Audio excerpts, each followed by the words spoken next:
واللہ ما طلعت شمس ولا غربت الا وانت فی قلبی. ہم اپنی روح کو غذا کیسے پہنچائیں؟ تو یہ مسئلہ ہے نا، ایک ضرورت ہے نا ہماری. آج کی اس محفل میں وہ چند نکتے سمجھانے ہیں کہ جن سے روح کو غذا ملتی ہے، تاکہ ہم اس کو یاد رکھیں اور کوشش کریں ان اعمال کو زیادہ کرنے کی، روزانہ کرنے کی، تاکہ جسم کے ساتھ روح کو بھی غذا ملتی رہے. تو روح کی غذا اوپر سے آنے والے انوار و تجلیات ہیں. چنانچہ سب سے پہلی چیز جس کی وجہ سے انسان کی روح کو غذا ملتی ہے، قرآن عظیم الشان. قرآن مجید کا پڑھنا، قرآن مجید کا سننا، یہ انسان کی روح کو غذا پہنچاتا ہے.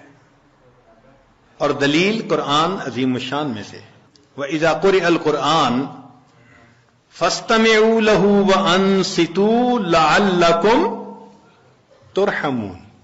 یہ ترحمون کا لفظ سند ہے، سٹیمپ لگ رہی ہے، رحمت برستی ہے. اور وہ رحمت جسم کی غذا نہیں ہے، وہ رحمت دل کی غذا ہے، روح کی غذا ہے.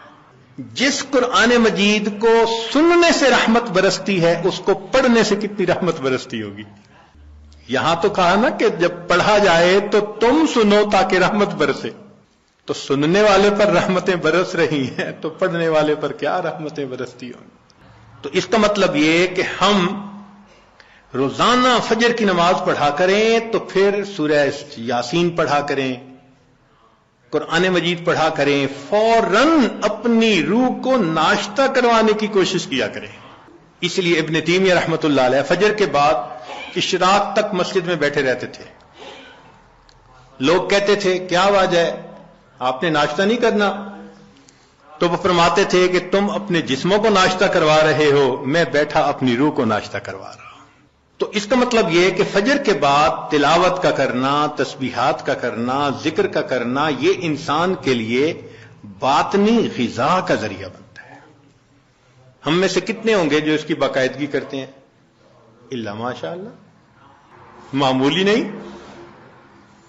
یعنی کھانے پینے کا تو معمول ہے، گھر کا بچہ بھی بتا دے گا اتنے بجے ناشتہ ہوتا ہے، اتنے بجے دوپہر کا کھانا اور اتنے بجے رات کا کھانا.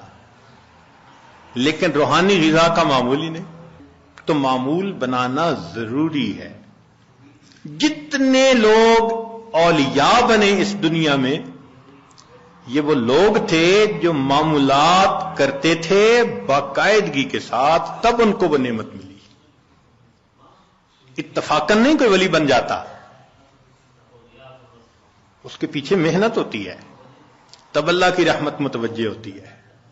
تو معلوم ہوا کہ ہم تہجد میں اٹھیں، فجر سے پہلے یا فجر کے بعد، اس نیت سے یہ اعمال کریں کہ یہ چیز ہمارے لیے روح کی غذا بنے گی. ہمارے اکابر جب دن کے کام کاج سے فارغ ہوتے تھے تو مصلی پہ آ جاتے تھے، رات گزار دیتے تھے مصلی کے اوپر. ان کو رات کے اندھیرے کا اس طرح انتظار ہوتا تھا جس طرح دلہا کو دلہن سے ملنے کے لیے رات کا انتظار ہوا کرتا تھا. ایسے وہ رات کے منتظر رہا کرتے تھے. عشاء کے وضو سے فجر کی نماز پڑھنا، رات کا بیشتر حصہ نوافل میں کھڑے رہنا، حتیٰ کہ ہمسائے کے لڑکے بچے ان کو چھت کے اوپر ایک مینارہ سمجھا کرتے تھے. تو اتنا تو وہ اللہ کی یاد کیا کرتے تھے نا، قرآن پڑھا کرتے تھے. اور ہمارے قریب کے زمانے کے بزرگوں کا معمول ایک منزل روزانہ کا. اس عاجز کے والد صاحب حافظ نہیں تھے، مگر پوری زندگی ایک منزل روزانہ پڑھنا ان کا معمول تھا. ہم نے بچپن سے لے کے اپنے بال سفید ہونے تک اپنے والد کو ہر جمعرات کو ختم قرآن کرتے دیکھا ہے. ہر جمعرات کو ان کا ختم ہوتا تھا، ناظرہ پڑھتے تھے. تو معمول تھے ان کے. ہم بھی سوچیں اس کے اوپر کہ ہمارا بھی کوئی دن قرآن مجید کی تلاوت کے بغیر نہ گزرے. زیادہ نہیں کر سکتے تو چلو تھوڑا صحیح، مگر کریں تو صحیح نا. یہ تو نہیں کہ کئی کئی دن گزر جاتے ہیں قرآن مجید کئی گھروں میں کھولنے والا ایک بھی نہیں ہوتا. اخبار روز پڑھا جاتا ہے, ٹی وی روز دیکھا جاتا ہے, اور انٹرنیٹ کی مصیبت تو 24 گھنٹے کھلی رہتی ہے. اگر نہیں کھلتا اللہ کا قرآن, تو اپنی روح کو غذا پہنچانے کے لیے ہمیں قرآن مجید کی تلاوت کا معمول روزانہ لازماً پورا کرنا چاہیے. بس یہ نیت کریں کہ ناشتہ چھوٹتا ہے تو چھوٹ جائے, قرآن مجید کا معمول نہ چھوٹے ہمارا, اس پابندی کے ساتھ. اچھا صبح نہیں پڑھ سکے تو شام پڑھ لیں. نبی علیہ الصلوۃ والسلام کی تو ماشاءاللہ سنت ہی یہی ہے. کچھ صورتیں ہیں جو صبح پڑھنا مسنون ہے, کچھ ظہر کے بعد, کچھ مغرب کے بعد, کچھ عشاء کے بعد سونے سے پہلے. حدیث پاک میں آتا ہے نبی علیہ السلام سونے سے پہلے سورہ ملک پڑھا کرتے تھے. یہ کیا چیز تھی؟ جیسے آپ کچھ دیر کے بعد نا کینڈی کھا رہے ہوتے ہیں, بسکٹ کھا رہے ہوتے ہیں, فلاں چیز کھا, یہ اسی طرح ہے کہ معمول ساتھ ساتھ چلتا رہتا ہے, روح کو غذا ملتی رہتی ہے. تو جتنی مسنون صورتیں ہیں یاد کریں اور ان کو دن کے مختلف اوقات میں پڑھنے کی عادت بنا لیں, از خود غذا ملتی جائے گی. اور جو حافظ قرآن ہوں ان پر تو اللہ کی خاص رحمت, وہ اپنی منزل کے حساب سے پڑھیں. ہمارے اکابر تو ایک ایک آیت پڑھتے تھے, پوری رات گزار دیتے تھے. پہلے یہ بات ذرا عجیب لگتی تھی کہ ایک آیت پڑھتے پوری رات. پھر ایک چیز نکل آئی جس کا نام ہے چنگم. ہم نے بعض بچوں کو دیکھا کہ جتنی دیر بیٹھے ہیں منہ چل رہا ہے. پوچھا بھئی یہ کیا مسئلہ ہے؟ کہنے لگے جی بس یہ چنگم ہے, اس کو چبانے میں مزہ آتا ہے. بھئی اگر ایک ایک گھنٹہ ایک ہی چیز کو چبانے کا مزہ یہ پا رہے ہیں تو ہمارے اکابر بھی ایک ایک آیت کو بار بار پڑھ کر کندے مکرر کا مزہ لیا کرتے ہیں. ان کو بھی مزہ آتا تھا. تو پہلی چیز جس سے ہم نے اپنی روح کو غذا پہنچانی ہے وہ کیا چیز ہے؟ قرآن مجید کی تلاوت کرنا. صرف ثواب کی نیت نہیں ہونی, ثواب تو ملے گا, یہ بھی نیت ہونی ہے کہ میں نے اس کو آداب کے ساتھ, توجہ کے ساتھ اس طرح پڑھنا ہے کہ اللہ کی رحمتیں برسیں اور میرے دل کی ظلمت کو دھو دیں. دوسری چیز جس سے کہ انسان کے اوپر اللہ کی رحمت برستی ہے اس کو کہتے ہیں استغفار. استغفر اللہ ربی من کل ذنب واتوب الیہ. قرآن مجید میں اللہ رب العزت نے حکم فرمایا واستغفر اللہ, استغفار کرو. ہمارے اکابر یہ معمول بتاتے ہیں روزانہ, استغفر اللہ ربی من کل ذنب واتوب الیہ. اس کو دن میں کم از کم 100 مرتبہ صبح, 100 مرتبہ شام. زیادہ وقت ہو تو 200 مرتبہ بھی پڑھ سکتے ہیں. مگر جب پڑھ رہے ہوں تو ذرا اپنے گناہوں پر ندامت بھی دل میں محسوس کریں. یہ نہ ہو کہ زبان پہ استغفار چل رہا ہے اور دن میں گناہوں کے خیال چل رہے ہیں. رابعہ بصریہ رحمت اللہ علیہ فرماتی تھیں استغفارنا یحتاج الی استغفار, کہ ہم ایسا استغفار کرتے ہیں کہ اس کے اوپر ہمیں استغفار کرنے کی ضرورت ہے. سبح برکف, توبہ برلب, دل پر از لطف گناہ. ہاتھ میں تسبیح, زبان پہ توبہ, اور دل گناہ کی لذت میں پڑا ہوا ہے. معصیت را خن میں آیت بر استغفار ما, میرے استغفار کے اوپر تو گناہ بھی کھڑا ہنس رہا ہے. تو ایسا استغفار نہ ہو. صحیح ندامت کے ساتھ ہم استغفار پڑھیں تو اللہ تعالی کی رحمت برسے گی. دلیل قرآن عظیم الشان, بات پکی. اللہ رب العزت شاد فرماتے ہیں لولا تستغفرون اللہ لعلکم ترحمون. قرآن کی آیت. اگر یہ استغفار کرتے تو کیا ہوتا؟ اللہ تعالی رحمت برساتے. تو اس کا مطلب ہے یہ گارنٹیڈ بات ہے کہ استغفار کرنے سے اللہ تعالی کی رحمت برستی ہے، انسان کے روح کو غذا ملتی ہے۔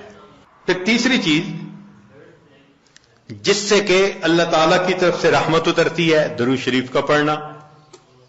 حدیث مبارکہ میں آتا ہے جو شخص ایک دفعہ درود شریف پڑھتا ہے اللہ تعالیٰ 10 رحمتیں اتارتے ہیں۔ تو 10 رحمتوں کا اترنا اس بات کی دلیل کہ روح کو غذا ملتی ہے، نور اترتا ہے انسان کے اوپر۔ ہمارے مشائخ نے فرمایا کہ 100 مرتبہ صبح اور 100 مرتبہ شام، کم از کم اتنا تو درود شریف ضروری پڑھ لیں۔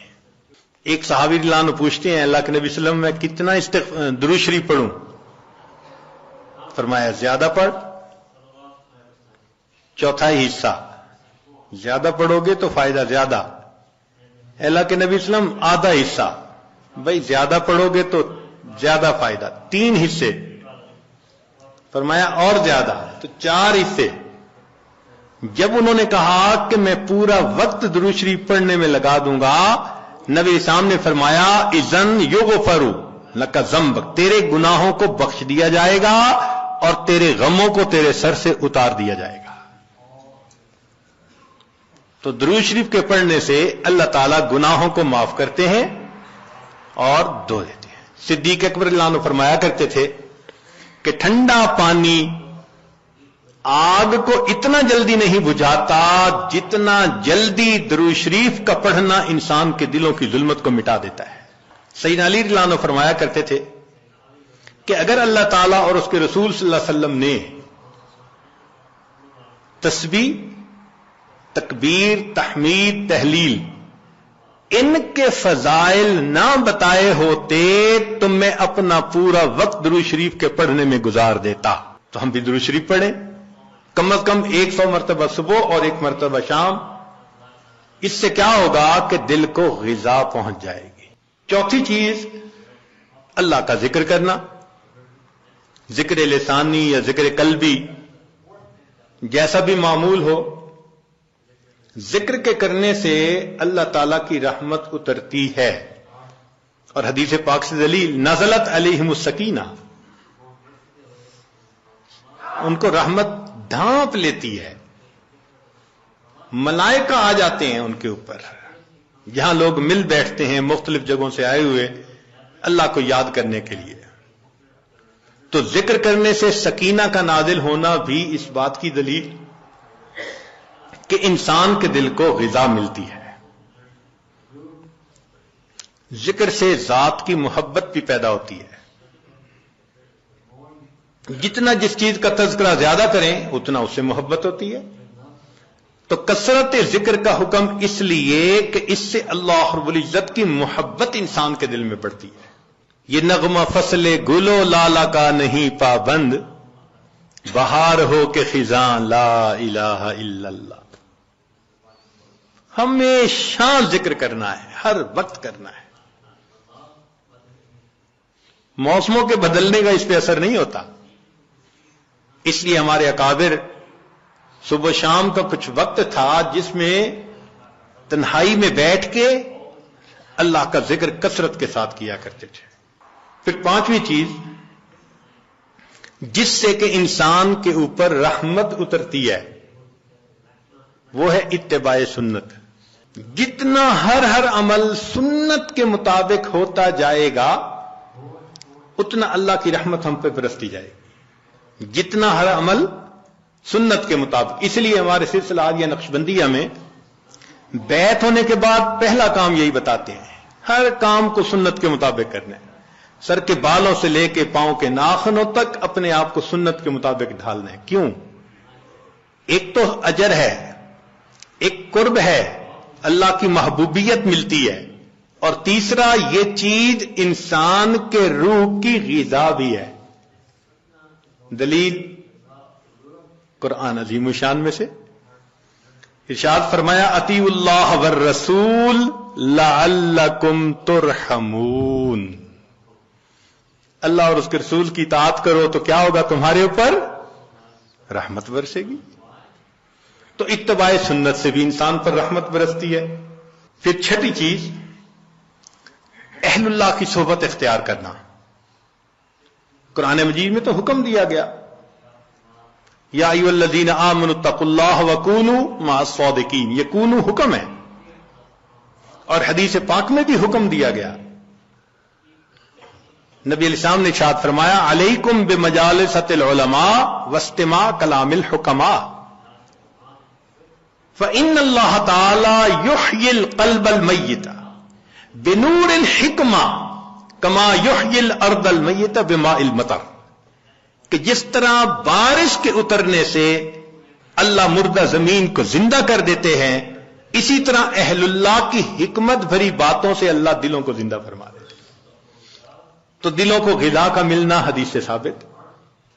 اس لیے تو فرمایا کہ انسان کہیں نہ کہیں اپنا تعلق جوڑے. مجدد ثانی رحمۃ اللہ فرماتے ہیں کہ ان مشائخ کی نظر شفا اور ان کا کلام کیمیا ہے. ان کا کلام کیمیا اور ان کی نظر شفا ہے.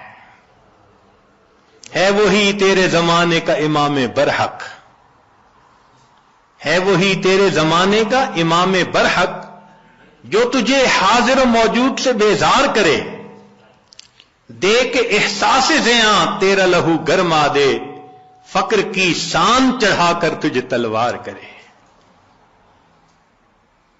تو یہ مشائخ کی صحبت میں اسی معروم رحمۃ اللہ فرماتے ہیں گر تو سنگے خارہ مرمر شوی چوب صاحب دل رسی گوہر شوی. چنانچہ علماء نے لکھا ہے کہ ایسے مشائخ جن کو دیکھ کے اللہ یاد آئے، ان کی صفت ہوتی ہے رویتہ شفا و موعظتہ دوا. ان کی رویت شفا ہوتی ہے اور ان کی بات انسان کے لیے دوا ہوتی ہے. بلکہ فرمایا ينتفع برؤيته قبل روایته. یہ ایسے لوگ ہوتے ہیں ان کی روایت سے پہلے رویت سے ہی فائدہ ہو جاتا ہے بندے کو. ساتویں چیز جس سے کہ انسان کے دل پر نور اترتا ہے وہ ہے تقوی کو اختیار کرنا.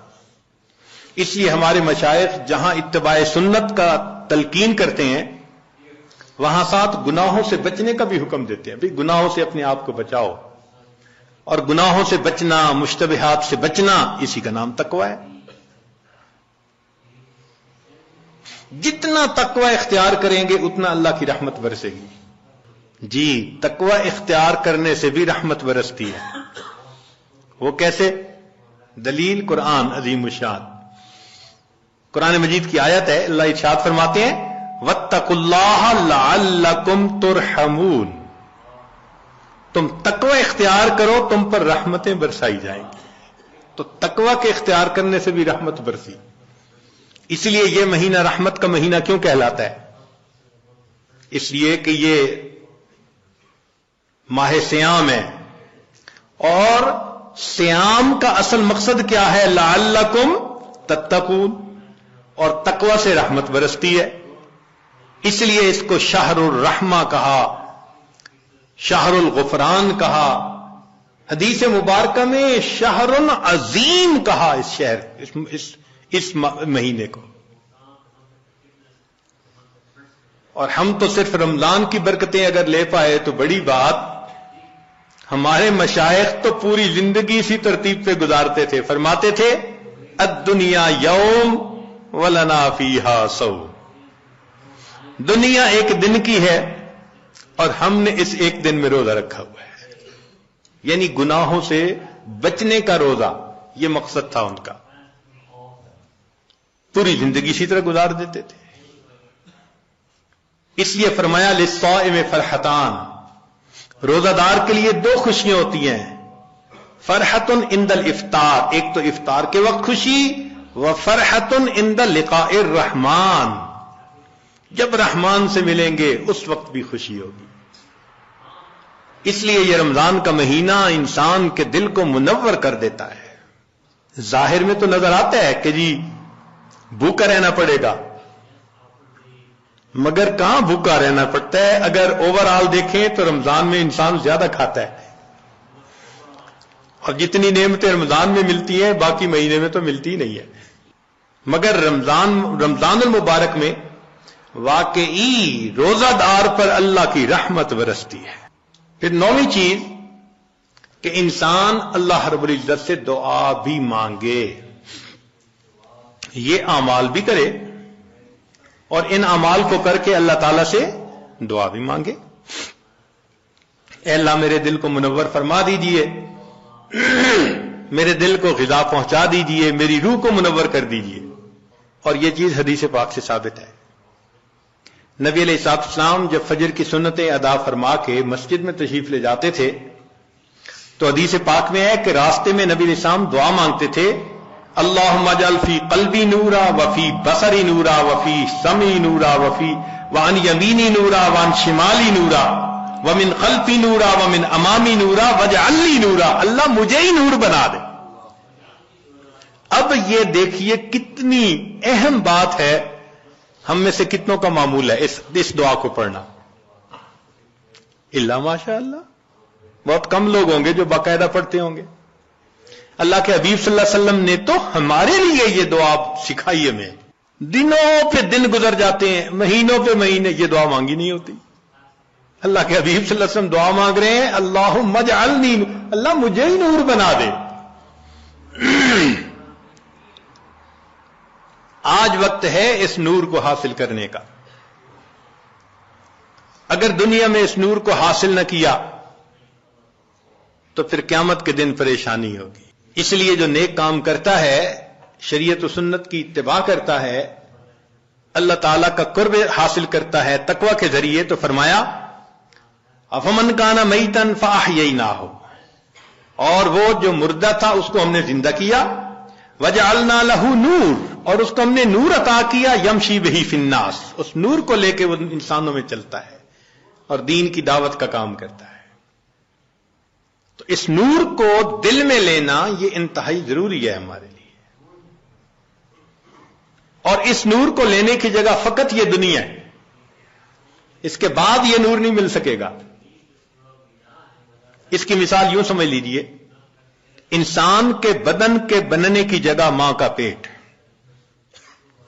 اگر بچہ اس طرح سے پیدا ہو کہ دونوں آنکھیں نہ بن سکیں تو دنیا کا کوئی ڈاکٹر دنیا میں آنکھیں نہیں بنا سکتا اس کی. کئی بچوں کی انگلیاں, ان کی گروتھ پوری نہیں ہوتی تو دنیا میں آنکھیں پوری نہیں ہو سکتی, کیونکہ ماں کا پیٹ اس کی گروتھ کی جگہ ہے. اگر پوری ہو گئی تو بہت اچھا, اگر نہیں تو پھر وہ کمی رہے گی. یہی حال انسان کی روح کے معاملے کا, کہ روح کے بننے کی جگہ یہ زمین و آسمان کا پیٹ ہے. بن گئی روح تو بہت اچھا, نہ بنی تو آگے جا کے نہیں بن سکے گی. چنانچہ قیامت کا دن ہوگا تو ایمان والے اپنے نور کو لے کر اللہ کے حضور جائیں گے. یوم تری المؤمنین والمؤمنات یسعی نورہم بین ایدیہم وبایمانہم, ایمان والوں کا نور دائیں اور بائیں ان کے سامنے. جنہوں نے محنت کی ہوگی, 1000 واٹ کا بلب جیسے جلا ہوتا ہے ایسے ان کا نور ہوگا. اور نور چونکہ پھیلتا ہے تو اس لیے ارد گرد منافق بھی ہوں گے. اوپر سے تو بڑے نیک بنتے تھے اور اندر سے غفلت کی زندگی, دورنگی کی زندگی. وہ پھر کہیں گے انظرونا نقتبس من نورکم, ذرا ہماری طرف بھی توجہ کیجئے, ہم آپ کے نور سے فائدہ اٹھائیں. تو ان کو وہاں کیا کہا جائے گا, قیل ارجعوا وراءکم فالتمسوا نورا, جاؤ دنیا میں, یہ نور تو دنیا سے ملا کرتا تھا. تو نور ملنے کی جگہ تو یہ دنیا ہے. یہ ہماری خوش نصیبی ہے کہ ہم ابھی زندہ ہیں. اپنے دلوں کو منور کرنا چاہیں تو ہم دلوں کو منور کر سکتے ہیں. جیسے نبی علیہ السلام نے اپنی ایک صحابی کے بارے میں فرمایا, اس کا سینہ تو گلے تک نور سے بھرا ہوا ہے, نور ایمان سے. الا مشاشا, فرمایا گلے تک اس کا سینہ نور ایمان سے بھرا ہوا ہے. ایسے نور ہمارے اندر آ جائے نا تو وہ تو ہم اسی دنیا میں ہی حاصل کر سکتے ہیں. اور اگر اس دنیا میں غفلت کی زندگی گزاری، گناہوں کی زندگی گزاری، تو رب کریم فرماتے ہیں وَمَن لَّمْ يَجْعَلِ اللَّهُ لَهُ نُورًا فَمَا لَهُ مِن نُور، پھر اس کے لیے نور نہیں ہوگا۔ تو ہم یہاں پر اعتکاف کے لیے جو حاضر ہوئے تو بدن کو غذا پہنچانے کے لیے نہیں، بدن کو غذا تو انسان کو ہمیشہ اپنے دیس میں، اپنے گھر میں بہتر پہنچ جاتی ہے، یہاں حاضر ہوئے ہیں اپنی روح کو غذا پہنچانے کے لیے۔ تو آج اس عنوان کو اس لیے ذرا کھولا کہ ہمیں یہاں اعتکاف میں بیٹھنے کا مقصد واضح ہو جائے کہ ہم نے کچھ اعمال کرنے ہیں، پھر اللہ سے مانگنا ہے، اور اس اعتکاف کے دوران اپنے دل کے نور کی اس کمی کو ہم نے پورا کرنا ہے، اور اگر اس کمی کو پورا نہ کر پائے اور زندگی کا وقت گزر گیا، پھر حسرت اور ندامت کے سوا کچھ نہیں ہوگا۔ ذرا سوچئے تو صحیح، قیامت کا وہ دن ہوگا جب انسان روشنی کو تلاش کرتا پھر رہا ہوگا اور اندھیرا ہوگا چاروں طرف، اور پھر اگر حکم دے دیا گیا کہ اس کو لے جاؤ جہنم میں، اللہ اکبر کبیرہ۔ روح البیان تفسیر میں لکھا ہے کہ 10 جانور جنت میں جائیں گے، ایک بقرہ گائے جائے گی جس کو ذبح کرنے کا موسیٰ علیہ السلام کو حکم ہوا تھا، یونس علیہ السلام کی حوت مچھلی، الکبش اسماعیل علیہ السلام کا، ان کی جگہ جو مینڈا ذبح ہو گیا تھا وہ بھی جنت میں جائے گا، اجل ابراہیم علیہ السلام کا جس کو وہ بھون کے لائے تھے فرشتوں کو کھلانے کے لیے، نملہ سلیمان علیہ السلام کے لشکر کو دیکھ کر جس چیونٹی نے بات کی تھی، النمل ایتھا النمل ادخلوا مساکنکم، وہ چیونٹی بھی جنت میں جائے گی، ہدہد جس نے سلیمان علیہ السلام سے گفتگو کی تھی وہ پرندہ بھی جائے گا، صالح علیہ السلام کی ناقہ اونٹنی بھی جنت میں جائے گی، اور نبی علیہ السلام کی ناقہ بھی جنت میں جائے گی، اور عزیر علیہ السلام کا گدھا بھی جنت میں جائے گا، اور 10واں اصحاب کہف کا کتا بھی جنت میں جائے گا۔ اب ذرا غور کیجئے وہ کیا منظر ہوگا کہ یہ جانور تو جا رہے ہیں جنت میں، اور جس کو اللہ نے آنکھیں دی، دل دماغ دیا، نعمتیں دی، وہ انسان اپنی غفلتوں کی وجہ سے جہنم میں۔ اگر اس وقت گدھے نے یہ کہہ دیا اے انسان تو مجھے بے وقوف سمجھتا تھا نا، گالی بھی دینی ہوتی تھی کسی کو بے وقوفی کی تو گدھا کہتا تھا، آج وہ بے وقوف تو جا رہا ہے جنت میں، تو کہاں کا عقل مند نکل آیا کہ تو جہنم میں۔ ما جاءکم نذیر، ڈرانے والا نہیں آیا تھا، کہیں گے ڈرانے والا تو آیا تھا، لو کننا نسمع او نعقل ما کننا فی اصحاب السعیر، اگر ہم سنتے اور ہماری عقل کی رتی ہوتی ہمارے پاس تو ہم پھر جہنم میں نہ جاتے۔ اس کا مطلب یہ کہ ہم سنتے نہیں، سوچتے نہیں۔ اور گدھے کی بات تو ایک طرف رکھ دیں، اگر اصحاب کہف کے کتے نے اس وقت کہہ دیا کہ تم تو مجھے ذلت کی نظر سے دیکھتے تھے نا، اور میرا نام تو گالی تھا نا، اور میری حالت تو یہ تھی تم خشک ٹکڑا کھلاتے تھے، میں تمہارا در نہیں چھوڑتا تھا، اور تمہیں جو پروردگار روز نعمتیں کھلاتا تھا تمہیں اس کا در یاد نہیں آتا تھا، میں ایک روٹی کی خاطر تمہارے گھر کا ساری رات جاگ کے پہرا دیتا تھا، اور تم اپنے رب کی عبادت کے لیے رات کو 2 نفل پڑھ نہیں سکتے تھے۔ کتا جنت میں جا رہا ہوگا اور یہ حضرت انسان غفلت کی زندگی گزارنے کے بعد جہنم میں جائے. چہ جائے کہ وہ وقت آئے جب انسان حسرت کرے اور اس کا علاج کوئی نہ ہو. ہمیں چاہیے کہ آج ہم اس کی حقیقت کو سمجھیں اور جس طرح روح کو اپنے جسم کو غذا پہنچانے کے لیے فکر مند ہیں, ہم اپنی روح کو بھی غذا پہنچانے کے لیے فکر مند ہو جائیں. چنانچہ یہ 10 دن کا قیام یہ بہت فکر مند ہو کے گزارنے کی بات ہے.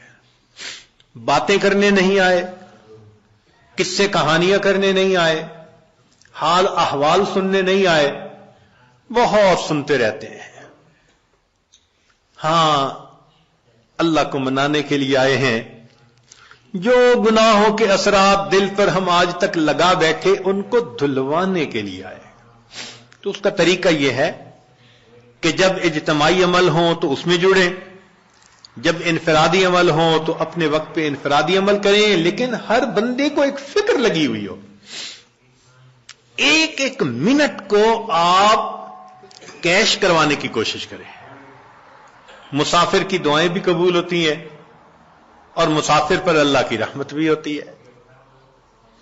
تو اعتکاف میں آنے والے مسافر بھی ہیں, اور جب ایک جگہ پر ہوں اور سب اللہ کے حضور متوجہ ہوں تو اللہ کی رحمتیں اور زیادہ متوجہ ہوتی ہیں. حدیث پاک میں ہے نا, من بلاد شتّا و قبائل شتّا, مختلف شہروں سے مختلف قبیلوں کے لوگ جب ایک جگہ آ کر اکٹھے ہوتے ہیں اللہ رب العزت کو یاد کرنے کے لیے, تو فرشتے اتنا اترتے ہیں کہ آسمان تک ان کا تانتا بند جاتا ہے. اور رب کریم اتنا خوش ہوتے ہیں ان سے کہ جب فرشتے واپس جاتے ہیں تو ان سے کارگزاری سنتے ہیں. تم نے میرے بندوں کو کس حال میں پایا. وہ تو جانتے ہیں مگر ان سے کہلوانا چاہتے ہیں, اور بالآخر فرماتے ہیں کہ اچھا ان کو کہہ دو کہ یہ بخشے بخشائے اپنے گھروں کو چلے جائیں, میں نے ان کے گناہوں کو ان کی نیکیوں میں تبدیل فرما. یا اللہ, کچھ تو وہ بھی تھے راستہ گزرنے والے ویسے ہی کھڑے ہو گئے تھے. رب کریم اتنا خوش ہوتے ہیں کہ فرماتے ہیں اچھا ہم قوم لا یشقا جلیس, ایسے لوگ ہیں ان کے پاس بیٹھنے والا بدبخت نہیں ہوتا. تو جب پاس بیٹھنے والا بدبخت نہیں ہوتا تو جو خود اس قوم میں شامل ہوں وہ کیسے بدبخت ہو سکیں گے. اور ہمارے مشائخ نے لکھا کہ بدبخت وہ ہوتا ہے جو ایمان کے بغیر دنیا سے چلا جائے. تو یہ حدیث پاک اشارہ کر رہی ہے کہ ایسی محفلوں میں بیٹھنے والا بندہ بالآخر دنیا میں ایمان کی سلامتی کے ساتھ چلا جاتا ہے. تو ان محفلوں کی قدر کریں, فکر کریں. اپنے سیل فون کو یا تو سائلنٹ کر دیں یا بند ہی کر دیں 10 دن کے لیے. یہاں گھنٹی کی آواز نہ سنائی دے, بات کی آواز نہ سنائی دے. جب نہیں تھے یہ سیل فون دنیا کے کام کاروبار پھر بھی چلتے تھے. 10 دن کے لیے بند ہو جائے گا, کام کاروبار پھر بھی چلیں گے. نہ آسمان پہلے گرا تھا نہ اب گرے گا. تو اتنا اہم نہ اس کو بنائیں. اب اس کو ایک طرف کر کے تلاوت میں لگے ہوں, تسبیحات میں لگے ہوں, نمازوں میں لگے ہوں, دعا میں لگے ہوں, اجتماعی عمل میں, بس ان اعمال میں قرآن مجید کی تلاوت میں آپ لگے رہیں. اللہ تعالی ہم میں سے کسی کی عاجزی کو تو قبول فرما لیں گے نا. آخر اتنے لوگ جو ہیں کتنے ٹوٹے دلوں کے ساتھ یہاں پہنچے ہیں اور کتنے مجاہدوں کے ساتھ پہنچے ہیں. انتظام نہیں تھے, مشکل سے انتظام ہوا, چھٹیاں نہیں ملتی تھی, دعائیں مانگ مانگ کے چھٹیاں لی, کیسی کیسی کوشش کے بعد بالآخر یہاں پہنچے. اللہ تعالیٰ قدردان ہے, وہ یقیناً آنے کی قدر فرمائیں گے. تو ہم اپنے اس وقت میں اللہ تعالیٰ کی رحمت کو اپنی طرف متوجہ کریں. پروردگار عالم ہمارے گناہوں کو معاف فرمائے اور ہمارے اس 10 دن کو ہمارے لیے اپنے قرب کا ذریعہ بنائے. وآخر دعوانا ان الحمد للہ رب العالمین.